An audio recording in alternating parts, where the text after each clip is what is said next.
Na primeira epístola do apóstolo João, capítulo de número 5. Primeira epístola do apóstolo João, capítulo de número 5, e o versículo 1 a seguir.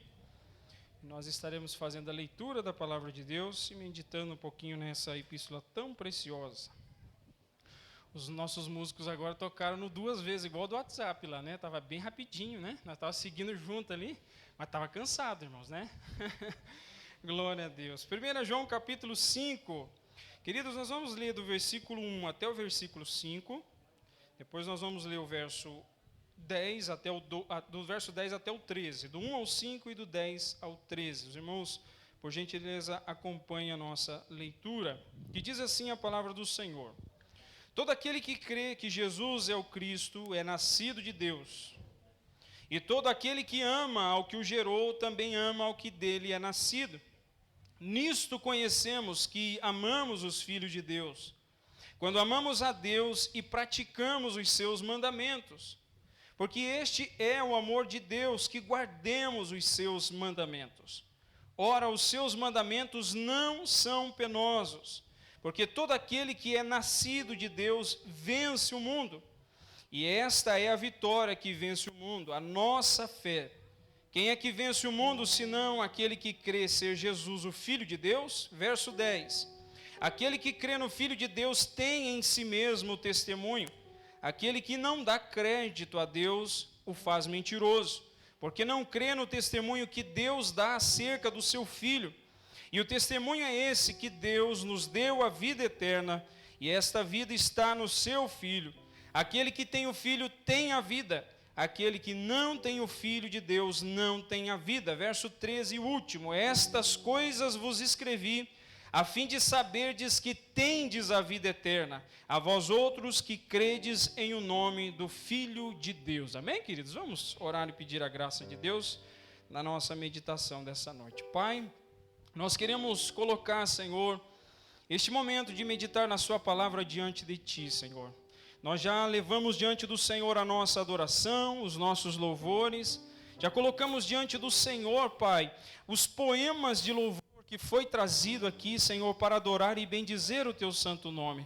Mas nós pedimos da Sua graça, da Sua misericórdia sobre nós neste momento, para meditar na Sua palavra, Senhor. Nós confiamos que somente pelo Teu Espírito Santo é que os olhos do nosso coração podem ser iluminados, para que compreendamos juntos, Senhor, aquilo que a Tua palavra deseja, Senhor, tocar em nossos corações. Eu te peço, junto com a Tua igreja, fala conosco, é a nossa oração em nome do Senhor Jesus. Amém. Podeis tomar assento, queridos irmãos. Glória a Deus.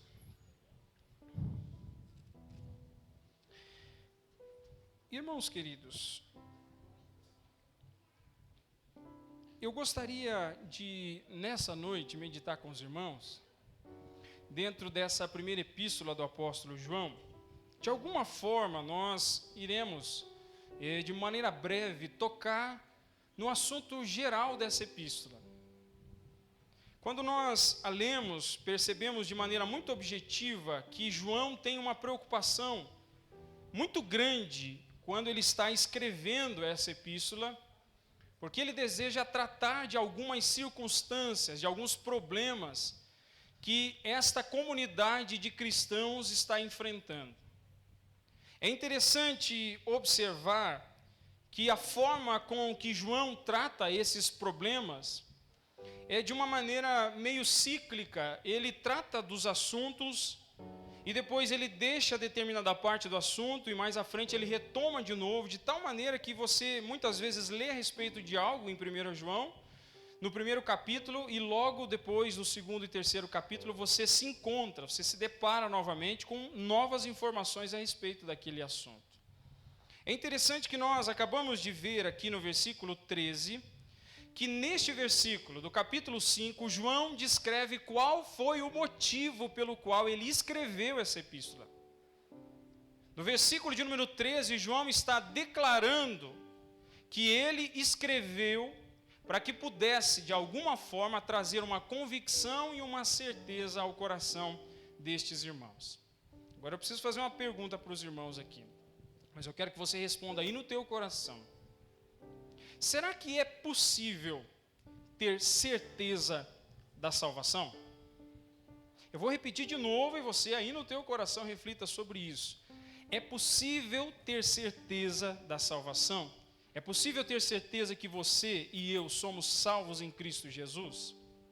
Para muitas pessoas, essa discussão muitas vezes ela toca em algumas questões teológicas, onde a briga muitas vezes em nome de ganhar-se a discussão, alguns vão tentar subtrair ou colocar de alguma maneira, trazendo a reflexão sobre a possibilidade de termos certeza da salvação, dizendo assim, há a possibilidade de termos certeza da salvação, porque sem a certeza dessa salvação, nós não conseguimos ter paz dentro do nosso coração. Se nós não tivermos no nosso coração uma convicção de que pertencemos a Cristo, e de que somos filhos de Deus, e de que o nosso nome está escrito no livro da vida, provavelmente nós vamos ter muita tribulação dentro do nosso coração. Algumas pessoas vão dizer que não é possível ter-se certeza da salvação, porque alguns vão dizer que ter certeza da salvação poderia tornar uma pessoa arrogante, prepotente, presunçosa. Mas eu gostaria de meditar com os irmãos, e de maneira muito clara, partir daquilo que João disse ali no versículo 13, de que ele escreveu toda essa epístola, para que a igreja que recebeu essa epístola pudesse ter certeza da sua salvação.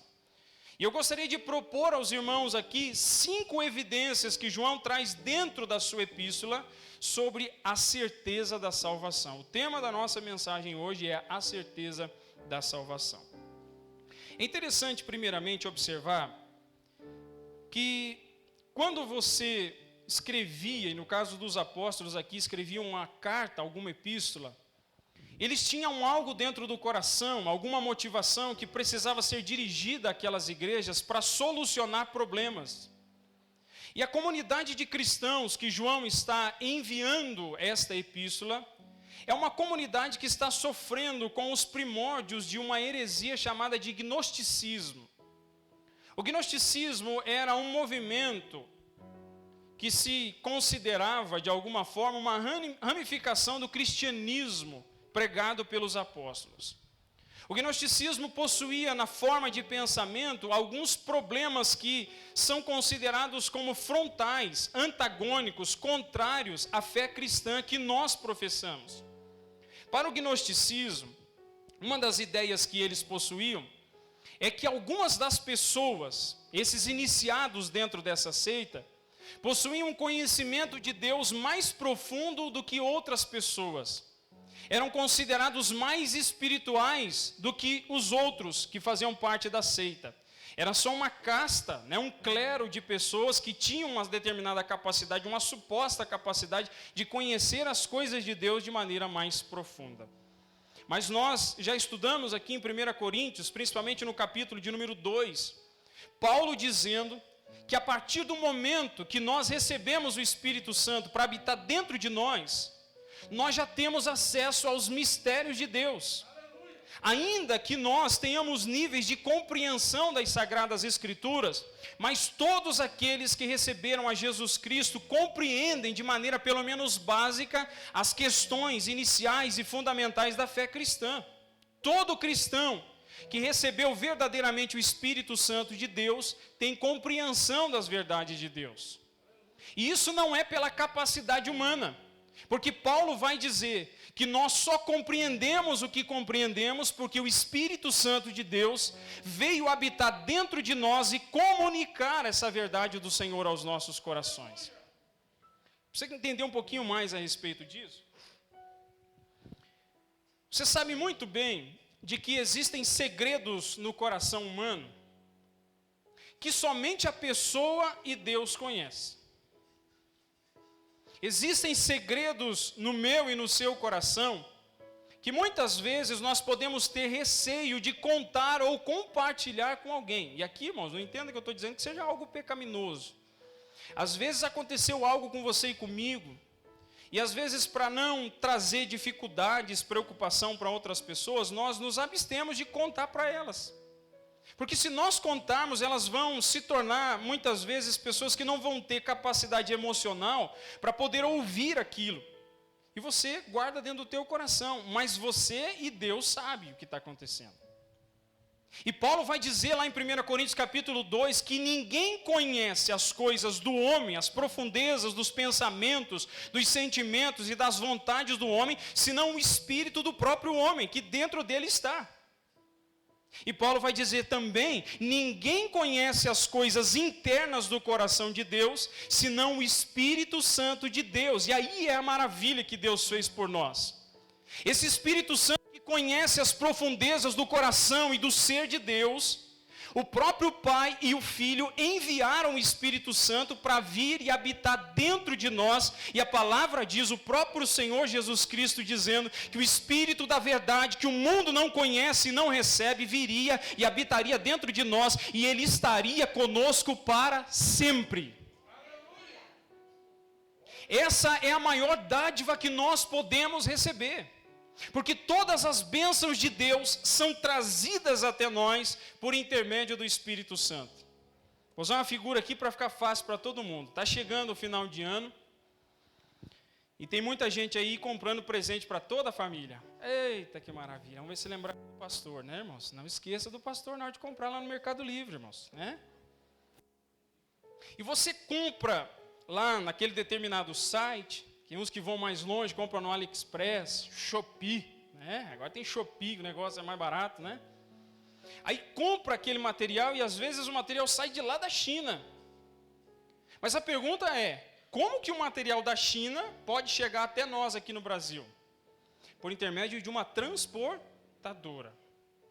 Então eu queria que você entendesse que na cruz do Calvário, o nosso Senhor Jesus Cristo conquistou a nossa salvação, derramando o seu próprio sangue naquela cruz, levando sobre ele o meu pecado e o seu pecado. E quando ele efetuou aquela dádiva e aquela bênção, ela ainda não se tornou nossa, porque aquele produto da salvação só se tornaria nosso quando o Espírito Santo de Deus viesse entregar esta dádiva aos nossos corações. Então eu queria que você entendesse que no dia em que você recebeu a Jesus Cristo como seu Senhor e Salvador, o Espírito Santo de Deus veio habitar dentro de você e te deu entendimento para entender as verdades da palavra de Deus e ter comunhão com Ele. Um outro problema que o gnosticismo tinha era a ideia chamada de dualismo. O dualismo era um pensamento de que toda a matéria, e principalmente o corpo humano, era completamente mau. Esses filósofos gregos entendiam da sua própria mente que o corpo humano era inerentemente mau. E eles diziam que o corpo era mau, mas a alma do ser humano era boa. E na mente deles, eles diziam assim que a libertação, aquilo que nós chamamos de céu e de paraíso, seria o sair desse corpo. Seria quando nós morrêssemos aqui, então nós estaríamos livres de todo o peso e de todo o fardo que supostamente eles estavam no corpo. As dores, os sofrimentos, os pecados, as desobediências estavam necessariamente no corpo. E nesse pensamento, esses hereges gnósticos, eles negavam duas doutrinas fundamentais do cristianismo. A primeira doutrina é a doutrina da encarnação. E os irmãos sabem que a doutrina da encarnação é um mistério, né? Por que é um mistério? Porque como é que você vai conceber que o Filho de Deus, que já existia, que é pré-existente a toda a criação, que é eterno tanto quanto o Pai, vem a esse mundo e se torna um ser humano nascendo no ventre de uma mulher? Alguém consegue explicar isso aí, irmãos? Isso é chamado dentro da tradição cristã de mistério. E para os gnósticos era algo repulsivo dizer que Jesus Cristo, o Filho de Deus, sendo Deus, assumiu uma forma humana e um corpo humano, uma vez que o corpo humano, segundo o pensamento deles, era inerentemente mau. Então eles diziam, não, ele não teve um corpo normal. Eles diziam que o corpo de Jesus era como um holograma. Alguém sabe o que é um holograma aqui, irmãos? Levanta a mão aí, quem sabe o que é um holograma. É uma imagem de projeção, mas que é só uma imagem. Se você passar a mão, não tem nada ali, não encontra nada ali. Além da encarnação, os gnósticos negavam também a ressurreição do corpo, porque para eles era loucura. Eles diziam, como pode Deus ter ressuscitado o seu Filho, Jesus Cristo, e ainda prometer que vai ressuscitar aqueles que creem em Jesus, sendo que o corpo é um problema, o corpo é mau. E eles, nesse tipo de pensamento, também negavam a ressurreição. E por que eu estou dizendo isso para você? Porque quando você inicia 1 João, a primeira coisa que o apóstolo vai fazer é defender a fé cristã, não como alguém que ouviu uma notícia de alguém, que ouviu de alguém, que ouviu de alguém, mas como uma testemunha ocular, que viveu com Jesus em todo o tempo do seu ministério aqui na terra. E se você for na sua Bíblia, em 1 João, capítulo 1, e a partir do primeiro versículo, João vai dizer exatamente isso. Aquele que era desde o princípio. João começa afirmando a divindade de Jesus Cristo, dizendo que ele sempre existiu porque ele é Deus com o Pai e com o Espírito Santo. E além de afirmar que Jesus Cristo é Deus, ele vai afirmar que além de ser 100% Deus, ele também é 100% homem. Porque ele vai dizer, aquele que era desde o princípio, aquele que nós ouvimos, aquele que nós vimos, aquele que nós contemplamos e nós apalpamos com respeito ao verbo da vida. Você sabe o que João está dizendo? Ele está olhando para os gnósticos e dizendo assim, vocês estão dizendo que o corpo de Jesus era um holograma, era falso, era só uma imagem, uma representação, mas Jesus não tinha um corpo. Mas eu quero dizer para vocês que eu vi ele com os meus olhos. Eu quero dizer para vocês que eu ouvi ele com os meus ouvidos. Eu contemplei a glória dele. João está dizendo assim, eu vi ele purificando leprosos. Eu vi o seu poder, eu vi a sua glória. Eu vi ele acalmando o vento e acalmando o mar. Eu vi ele ressuscitando os mortos. Eu vi ele multiplicando os pães. E João está dizendo assim, e eu ainda toquei nele. Eu apalpei ele. Ele tinha um corpo e ele é 100% Deus e ele é 100% homem. Então aqui nós aprendemos a primeira lição com João. A primeira lição que nós aprendemos é que a certeza da salvação, ela inclui a fé correta no Cristo correto. Mas que isso, pastor? Fé correta no Cristo correto? Tem um Cristo que não é correto? Infelizmente nós constatamos muitas e muitas vezes, para tristeza, de que as pessoas criam um Deus na sua mente.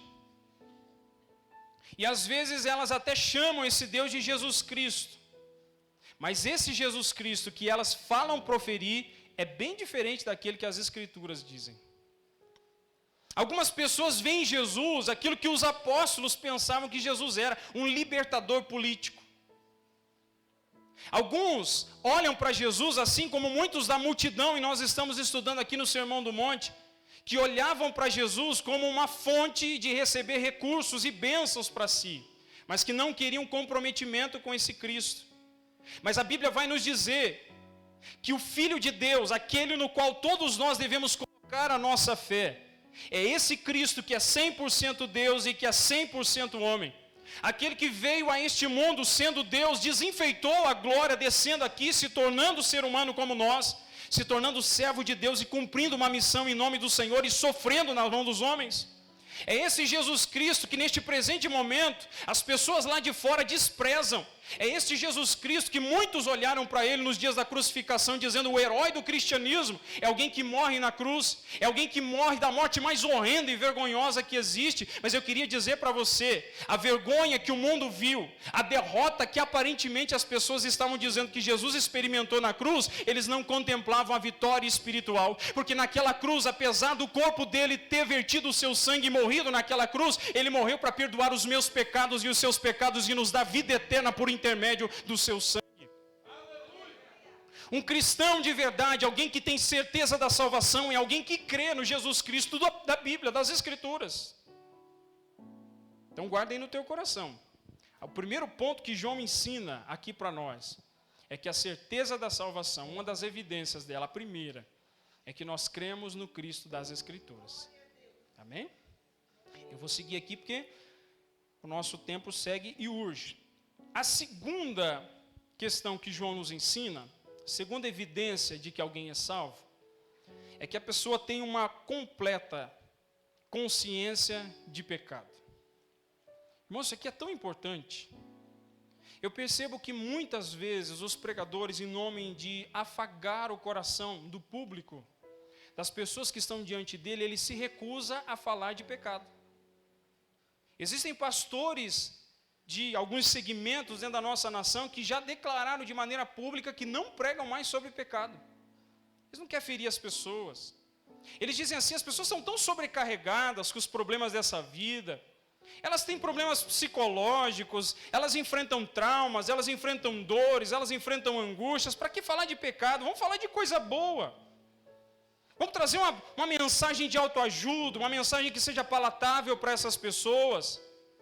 Vamos trazer uma mensagem que elas gostem e elas possam retornar depois. Mas eu queria dizer que isso é um tremendo mau caratismo. Porque eu poderia dedicar aqui 30, 40 minutos pregando a mensagem do Evangelho e afagar e massagear o teu ego. E se você morresse hoje, você iria para o inferno e a responsabilidade disso seria minha. Que estou sonegando as Escrituras, ensinando uma meia-verdade, que meia-verdade é mentira, nós já aprendemos isso. Dizendo para você, não, você é bonitinho. Você é uma pessoa perfeitinha, mas as Escrituras estão dizendo que todos pecaram e destituídos estão da glória de Deus e carecem da misericórdia e da graça do Senhor Jesus. Um crente de verdade, segundo João, é alguém que tem plena consciência de que é pecador.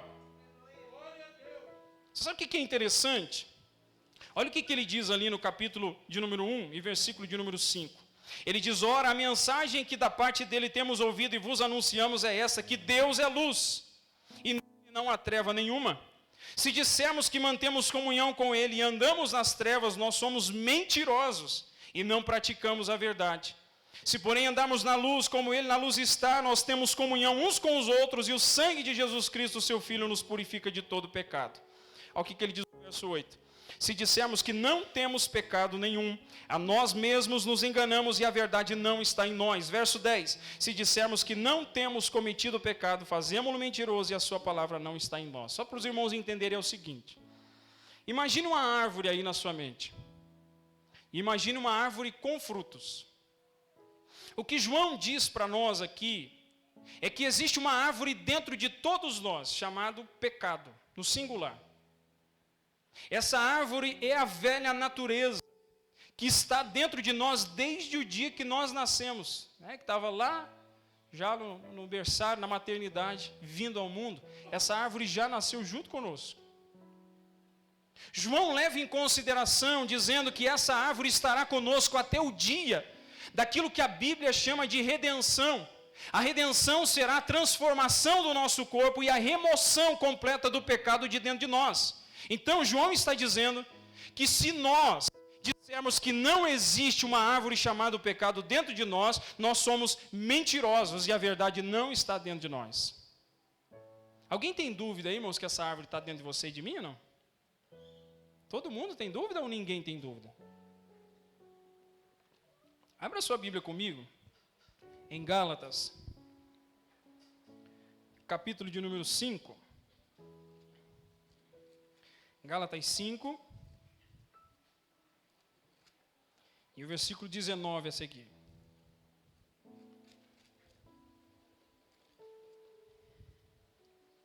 Gálatas 5, 19, que diz assim: ora, as obras da carne são conhecidas e são prostituição, impureza, lascívia, idolatria, feitiçaria, inimizades, porfias, ciúmes, iras, discórdias, dissensões, facções, invejas, bebedices, glutonarias e coisas semelhantes a estas, a respeito das quais eu vos declaro, como já outrora vos preveni, que não herdarão o reino de Deus aqueles que praticam essas coisas. Olha que coisa interessante, você vai ler isso aqui, você vai dizer assim, mas eu não pratico prostituição, eu não pratico impureza, lascívia, eu não tenho esse tipo de pecado fluindo e eu vivendo na prática deles. Aí você olha ali no versículo 20, idolatria, feitiçaria, não, eu não adoro nenhum objeto. Feitiçaria, eu não faço macumba para ninguém. Mas ele segue dizendo lá, inimizades, porfias, ciúmes, iras, discórdias, dissensões, facções, invejas. Será que esse tipo de sentimento surge no meu coração e no seu coração? Será que esse tipo de sentimento muitas vezes brota de maneira inesperada dentro de nós, diante das circunstâncias mais adversas da vida? Isso significa que existe uma árvore chamada pecado dentro de nós. E isso, meus queridos irmãos, deveria trazer muito temor aos nossos corações.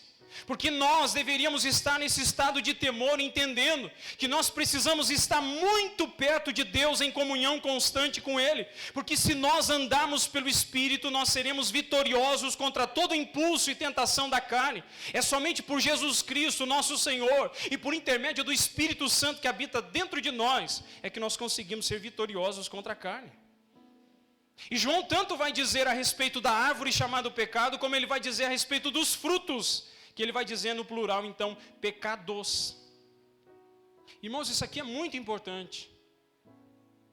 Nós precisamos diariamente chegar diante de Deus nas nossas orações e nos lembrarmos de uma coisa que muitas vezes nós negligenciamos, que é confissão.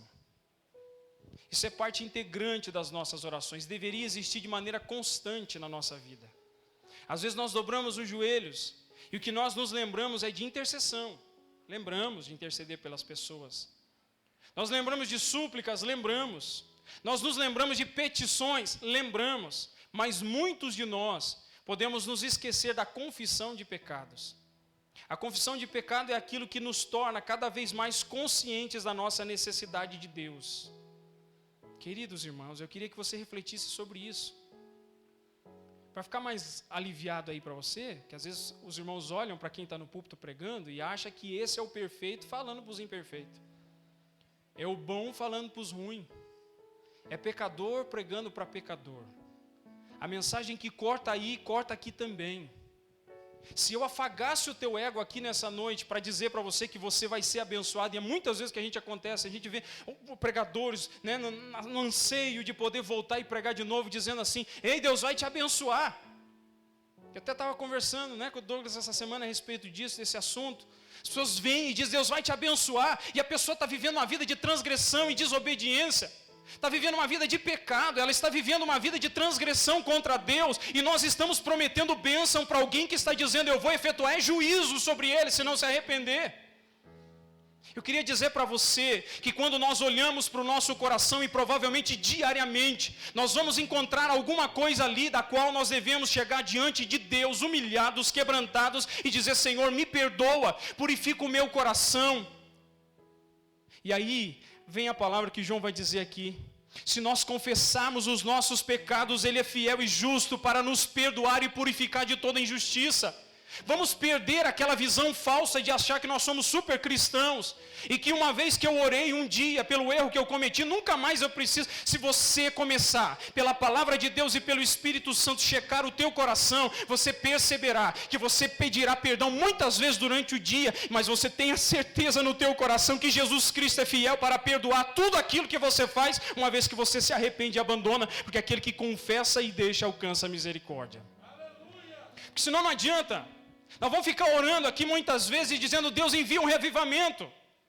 2021 está acabando, Senhor, e nós desejamos um reavivamento, mas 2022 vem aí, nós queremos um reavivamento espiritual. Nós queremos que o teu poder venha sobre nós e nos torne testemunhas fiéis de Jesus Cristo. Mas eu quero dizer para você, que são as palavras de 2 Crônicas 7,14, dizendo, se o meu povo que se chama pelo meu nome se humilhar, orar, aleluia, buscar a minha face, se converter dos seus maus caminhos, Deus nos chama a nos convertermos dos maus caminhos, a partir do momento que o nosso coração estiver cheio do sangue de Cristo, perdoando os nossos pecados, o Espírito Santo será derramado sobre nós com poder. Nós seremos testemunhas, que não teremos aquela apatia dos nossos dias, pessoas que têm vergonha de evangelizar, pessoas que têm vergonha de falar do amor de Deus, mas você, cheio do Espírito Santo, se levantará, não só com palavras, mas através de um testemunho genuíno de Cristo, e falará do Evangelho, e as pessoas se chegarão a Cristo por intermédio do teu testemunho. A primeira evidência é que nós cremos no Cristo das Escrituras. A segunda é que nós temos consciência profunda de que somos pecadores e carecemos da graça de Deus.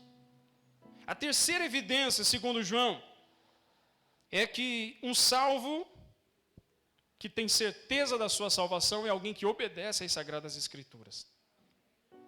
Eu não gosto de perguntar, irmãos, mas é para o coração de cada um. Você tem o hábito de ler as Sagradas Escrituras todo dia? Todo dia. E eu vou dar uma dica para os irmãos aqui, irmãos. Se você faz isso, pare hoje. Tá? Se você não quiser parar de tomar Coca-Cola, não para. Se você não quiser parar de comer pizza, não para. Só me chama. Tá? Pode continuar tomando coca e comendo pizza, mas não faça isso que eu vou dizer para você. Vai ler a Bíblia, aí você pega e fecha ela e fica esquentando a mão assim, ó. Você pega, Senhor, eu vou abrir agora e fala comigo, Senhor. Aí você cai lá na genealogia. Aí Deus parece que não quer falar. Vou de novo, Senhor, que não deu certo. Acho que o erro foi meu. E vem de novo e abre de novo. Cai em Mateus capítulo 1, do versículo 1 ao 17, outra genealogia. Será que o Senhor está querendo me dar filhos? Irmão, não faça isso. Pare hoje com isso. Você quer estudar as Sagradas Escrituras? Eu vou te dar uma dica preciosa que vai transformar a tua vida. E leve a sério isso que eu estou te dizendo. Escolha pelo menos um livro do Novo Testamento. E dedique tempo para estudar esse livro. Eu já encontrei cristãos que são tão papudo. Desculpa dizer a palavra papudo aqui, né? Mas são papudo. Você pergunta para ele assim, você lê a Bíblia? Eu já li 20 vezes. E ele fala com aquele ar assim, né? Até aquela arrepiada no cangote dele. Aí você pergunta para ele assim, interessante. Qual que é a mensagem do livro de Gênesis? Eu falo, eu não sei direito a mensagem do livro de Gênesis, mas eu li 20 vezes. Você pergunta assim, quem que escreveu o Evangelho de Mateus? Eu não sei, eu li 20 vezes, eu já falei para você. São pessoas que muitas vezes, como disse um amado pastor, ele diz, poderia ter lido uma vez só, mas com qualidade, que seria suficiente para ele. Eu queria dizer para você, escolha um livro do Novo Testamento e estude ele. Leia 5, 10 vezes e diga, Deus, eu quero ouvir o Senhor falar comigo por intermédio da sua palavra. Irmãos, não dá para continuarmos sendo uma geração que quer ouvir Deus falar, mas com a Bíblia fechada. Não dá para ser uma geração que quer ouvir Deus tocar no nosso coração e transformar a nossa vida e mantermos a nossa Bíblia empoeirada na estante. Pega a tua Bíblia, abra ela, leia ela, medite nela e Deus vai falar com você. Pare de ficar correndo, procurando o profeta A, o profeta B, a igreja do fulano A, a igreja do fulano C. Vai direto na fonte. Eu conversando com o irmão essa semana, e ele compartilhando a dificuldade de ler muitas vezes, porque a nossa geração não lê. A nossa geração tem dificuldade. E não é, a maioria aqui é alfabetizado, mas não lê porque não foi acostumado a ler, e nem a Bíblia não consegue. Aí ele disse assim, olha, eu gosto de ver mensagens, podcasts e tal, enfim, da palavra de Deus, e me veio no coração naquele momento dizer para ele a seguinte questão.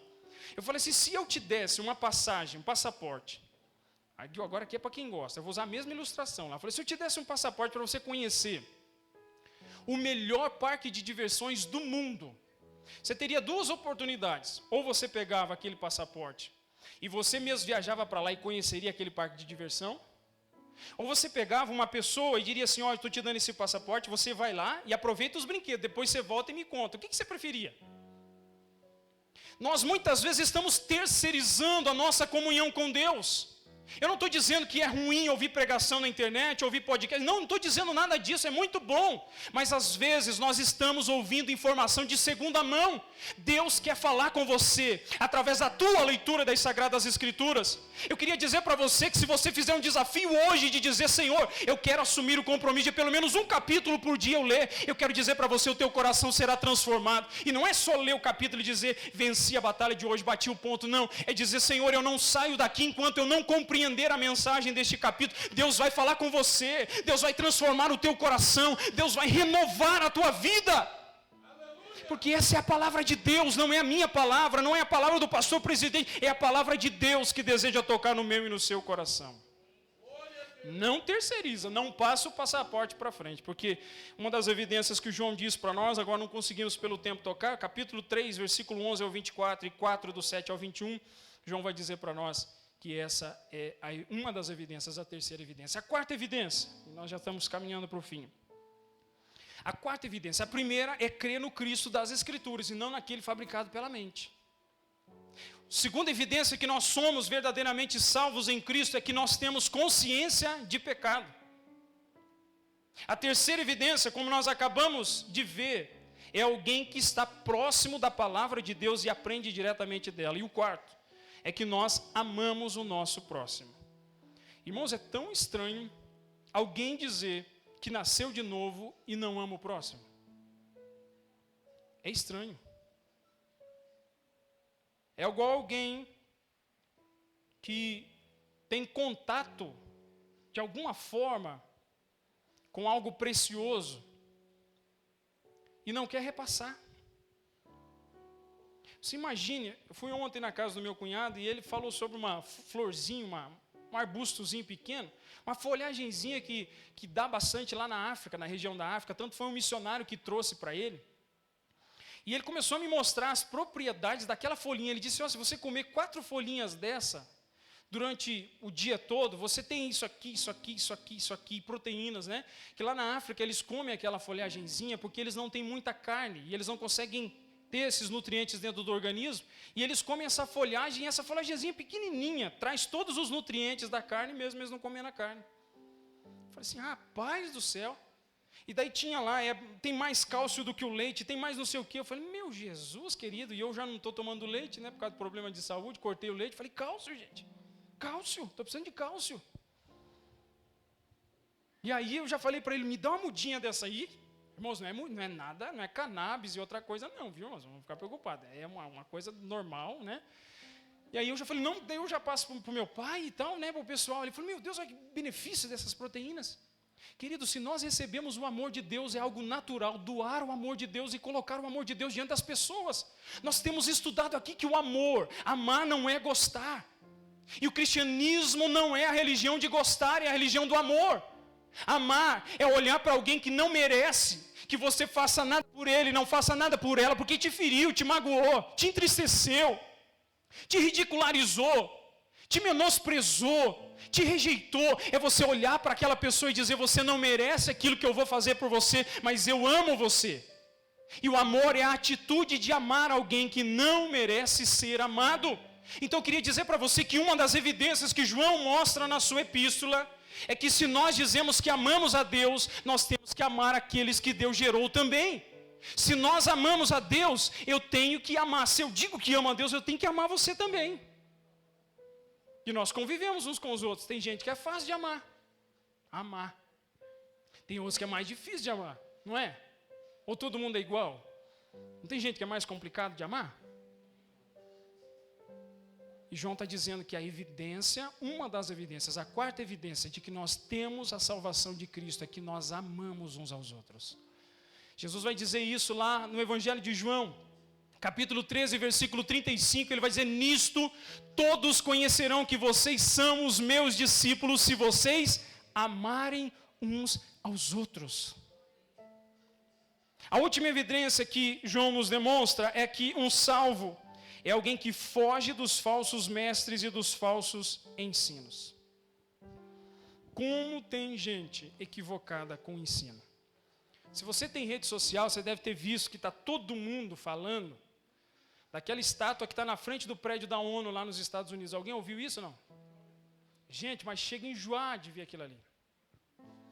Aí começa a surgir o pessoal da teoria da conspiração dizendo, olha lá, ó, aquilo ali é a profecia do capítulo tal de Apocalipse, fazendo ligação e dizendo que aquilo lá é evidência, olha lá, o anticristo vai se manifestar ali e tal, e começa a criar aquele pânico em todo mundo, e as pessoas olhando e dizendo, não, aí, a imagem do anticristo, vai surgir daqui a pouquinho.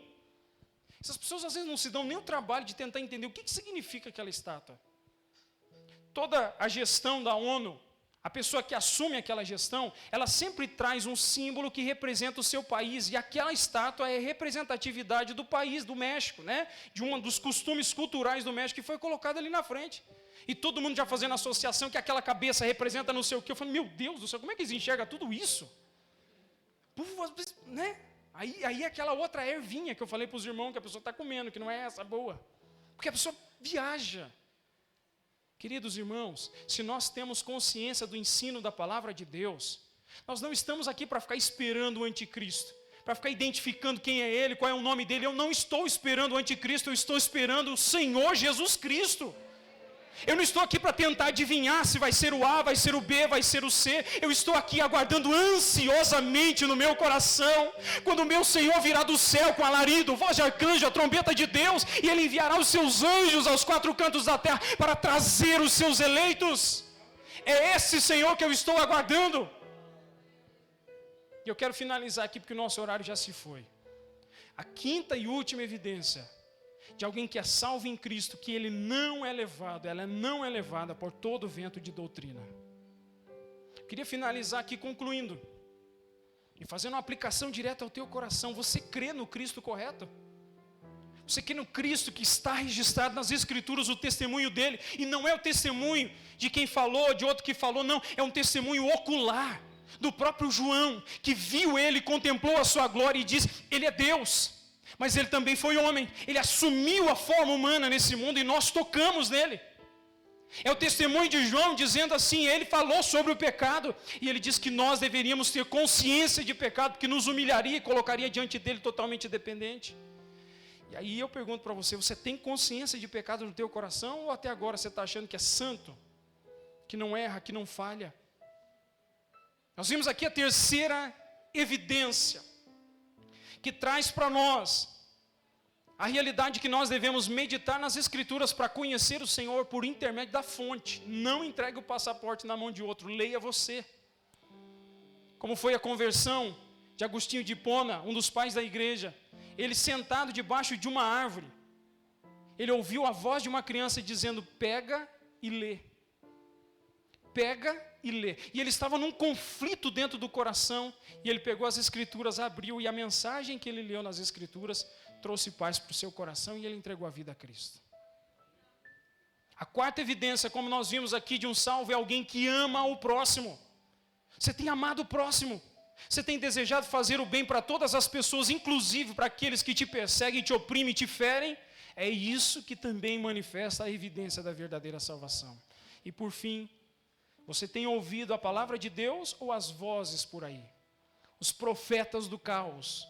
Os profetas que falam quando estão longe das Escrituras. Eu queria que você refletisse nisso. E nós vamos orar aqui agora. E que o Espírito de Deus possa fazer você pensar se essas evidências estão no teu coração. Se não estão, que o Espírito Santo possa fazer florar dentro de você, para que você possa perceber que você pertence a Cristo, que o teu nome está escrito no livro da vida, que quando o nosso Senhor vier, Ele vai te chamar, Ele vai nos chamar para estar na presença dEle. Amém, queridos? Vamos se colocar de pé?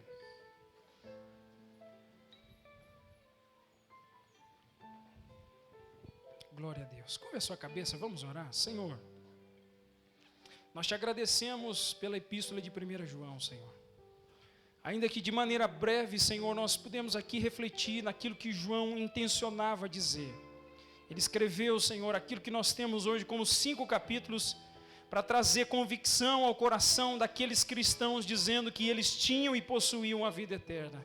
Senhor, nós vimos aqui pelo menos 5 evidências demonstradas dentro dessa pequena epístola, Senhor, que vão dizer para nós se o nosso coração realmente foi alcançado por Cristo ou não. Senhor, que o Teu Espírito Santo faça com que cada pessoa aqui presente, Senhor, possa refletir se tem crido no Cristo correto, Senhor, se tem depositado a fé não num Cristo inventado pelos homens ou repassado pela boca dos homens, mas pelo Cristo que está registrado dentro das Escrituras. Senhor, refletir no seu coração aquela consciência de pecado, de que nós precisamos viver uma vida santa na presença de um Deus santo, mas que nós somos pecadores e dependemos da graça e da misericórdia do Senhor. Refletir, Senhor, se tem vivido uma vida diante da palavra do Senhor, confrontando o coração a cada dia, aprendendo diretamente da fonte que é a palavra, as Escrituras, se tem amado o próximo e se tem colocado o seu coração na verdade, não no engano das palavras de falsos mestres que querem, Senhor, levar após si o coração das pessoas e extorquir dinheiro delas, extorquir, Senhor, a confiança delas, enganando, Senhor, pessoas que estão vulneráveis. Senhor, eu te peço que o Teu Espírito Santo, Senhor, possa nos nossos corações produzir uma obra cada dia transformadora, para que vivamos uma vida de comunhão cada vez mais próxima e íntima com o Senhor, Pai. A nossa oração em nome do Senhor Jesus. Amém, queridos? Tome assento, por gentileza.